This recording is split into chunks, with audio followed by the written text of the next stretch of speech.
So you clicked on this video, you're probably wondering, what is open admission policy? This is one of those videos where we're talking about a secret.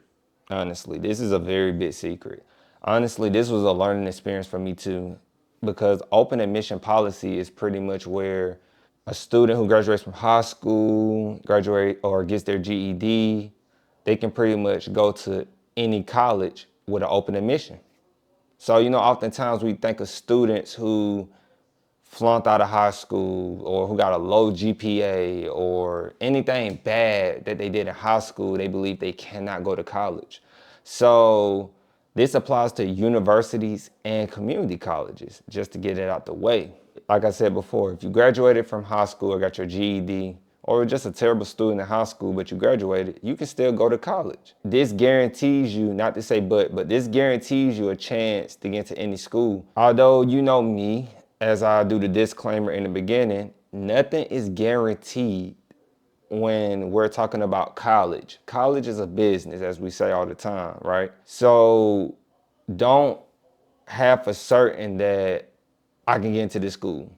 Community college or university, nothing is guaranteed. Everything changes. Everything changes like a market. It changes constantly. Constant change all the time. And it's like our own market. So you're like, how do I keep up with that? You can just be calling schools, checking in, talking to someone to make sure everything is staying afloat. But to get back on what we're talking about, how does this affect me? Well, this will keep you from being discouraged. Because I know oftentimes when I was at my high school, being in special education, I was wondering, could I go to college? So open admission, if I'd have known about that, luckily I did start at 2-year college, but if I'd known about that, I would have been more comfortable. I wouldn't be worried about the schools that rejected me coming out of high school, the universities who had certain requirements, certain SAT, certain ACT scores. So it prevents you from being discouraged. And plus it saves you time. You don't have to worry about taking those extra steps of, do I gotta take this test? Do I gotta write this essay? Do I gotta do this? Do I gotta do that? You can forego all of that by your school having an open admission.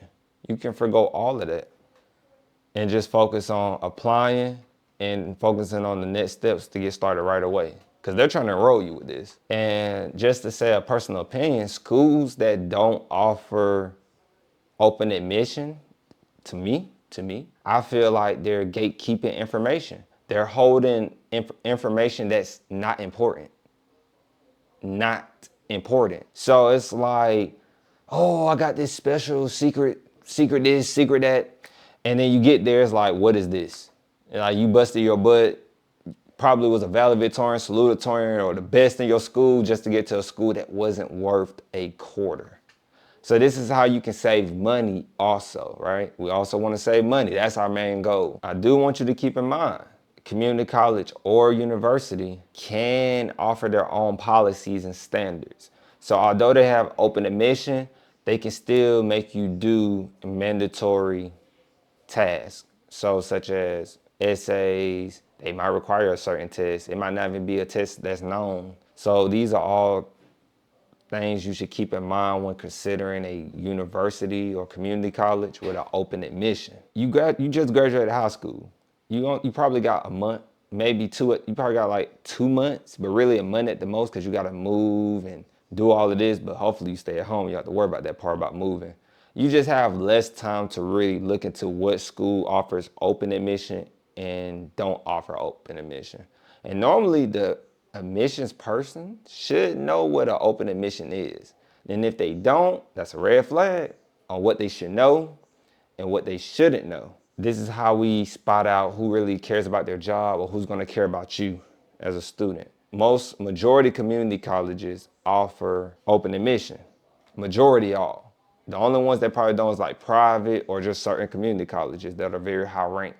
But I would say pretty much those are really the high ranked ones offer open admission because most community colleges want to see you bridge over and get your bachelor's degree.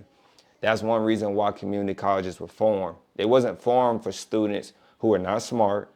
They were formed for students who couldn't get into a school that had too many students, money problems, spacing problems. So they invented another institution for downgraded students to go to.